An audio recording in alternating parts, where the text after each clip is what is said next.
Hello engineers, today I will talk about canvas display and some other things about using extrude command.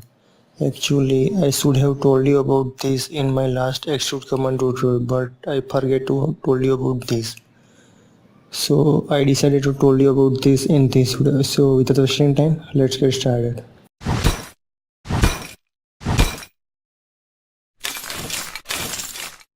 First I will explain how to delete this extrusion. Actually, this is our sketch, which is our original object, and this is extruded by using extrude command. So first I will explain how to delete this extrusion without delete this sketch. So if you want to do that, then simply right click on extrusion, then you have to click on delete. Then if you don't want to delete here sketch, then simply disable this option and then click OK. As you can see here, now we have our original sketch. We don't have here extrude, right? Any extrusion. So let's click here extrude so I can talk about canvas display. Actually, I have already told you how to use extrude command in my last video tutorial. So in this video, I will tell you a little more about extrude command. Let's click here to use canvas display. Now we are in canvas display. So what is the advantage of canvas display? In this display you will see here arrow and sphere, so you can use it. Actually this is called manipulator. You can extend this like this. You don't have to use here any, you don't have to give here any value, right?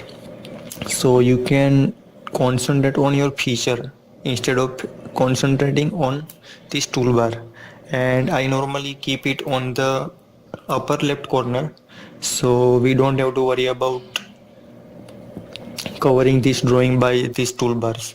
So I suggest you to do that so it will be easy for you to work, and you can click here to collapse. So this is how it works. And I talked about this, you can increase length, right? You can increase length and decrease length from here, and increment snaps with 116, and I will tell you how to change those settings in my next video.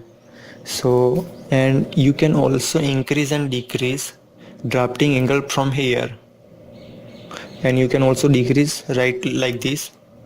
And if you want to increase drafting angle with accuracy, with precision, then you have to give here value of angle. Let's give your angle 40.